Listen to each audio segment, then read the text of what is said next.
Hello, welcome to GuruFocus. This is the 12th and last episode of Mastering the GuruFocus site, a series designed to help you learn your way around at GuruFocus.com. In this episode, How to Question Everything, we cover some general strategy tips and common pitfalls that users may run into on GuruFocus. One of the common themes you might have noticed as an investor is things are often not what they seem to be at first glance. For example, while a low price-earnings ratio can indicate a bargain, it could also indicate that a business is in a permanent decline, that it is highly cyclical, or it could be due to some other unexpected reason entirely. If you are considering investing in a stock, as Warren Buffett said in one of Berkshire's shareholder meetings, just keep asking yourself questions about businesses. Asking questions is a key component of becoming a successful investor, and it is also an essential thing to do in order to successfully take advantage of the data on GuruFocus. One common question we get from users is why certain metrics are not included for certain stocks. JP Morgan, for example, does not have an Altman Z-score or a return on invested capital. There are two main reasons for missing data on GuruFocus. Either the company did not report the necessary data, or the metric is simply not relevant for the industry. In the case of JP Morgan and other financial stocks, the Altman Z-score is not useful, and so it is excluded for companies in the industry.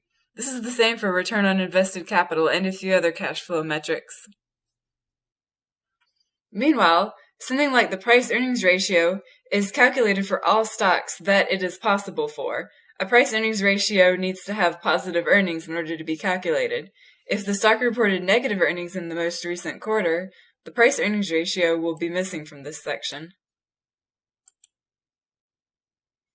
Another thing that may cause confusion is when there is a value for a metric that seems like it cannot possibly be real.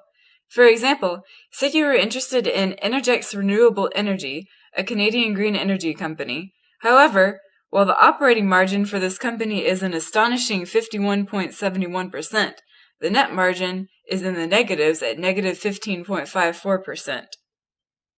Although the net margin is normally lower than the operating margin, the difference is not normally this vast. If you were to take the operating margin here at face value, the company would seem like a great investment, but just like any type of data, margins can be subject to misunderstandings, unique features of the industry, or even accounting trickery.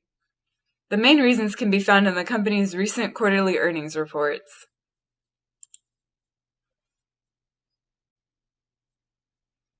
It appears that Energex has a sizable amount of money in a hedge fund, and the losses of the stock portfolio had to be assessed as part of net income, which is the main reason behind the net loss. Another area where data may not seem to make sense is in the case of insider trading. Say you were looking at the stock summary page for Apple, and go to the insider trades here.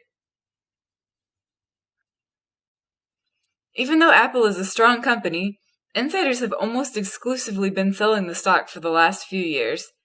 You know that insider trading can sometimes be a signal for upcoming trouble, but is this the case for Apple?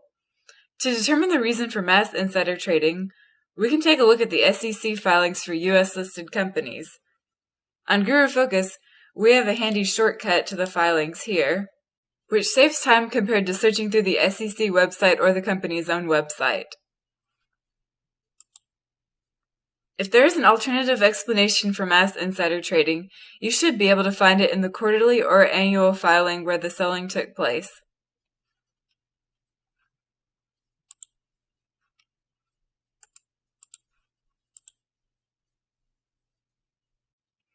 First, we can try looking for the most common reason behind mass insider trading in an uptrending stock, stock-based compensation plans, in which a company issues free stock to executives or employees for meeting certain goals.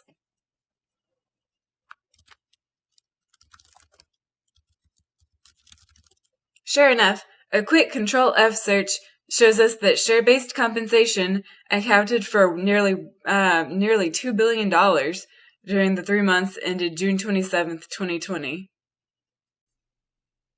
With this much stock being issued, insiders are bound to sell some on the open market for the cash.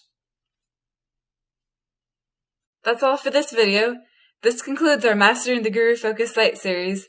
We hope everyone finds the series informative and helpful.